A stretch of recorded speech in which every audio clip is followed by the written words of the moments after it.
Noong Biyernes po, ang ginawa po nilang malawakang demolisyon po dito sa tabing ilog ay hindi po makatao.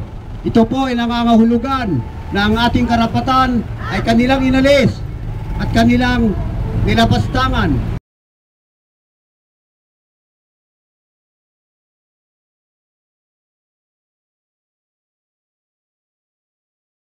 Sa lahat po ng apektado dito po sa malawakang demolisyon dito po sa Barangay Damayan Lagi, sapagkat pag natanggal po itong tabing ilog, hindi lang po ito ang matatanggal sa mga susunod na araw, sa susunod na linggo o susunod na buwan.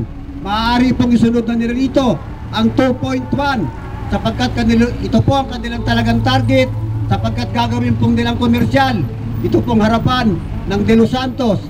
Marami na pong mga kapitalista ang mga nakamatsyag po rito, nabibilhin daw po ang lupa dito. Ito po ay komersyal, hindi po nangangahulugan na tayo po ay lumalaban sa gobyerno. Hinihingi po lamang po natin ang ating karapatan sa paninirahan at karapatan sa kabuhayan.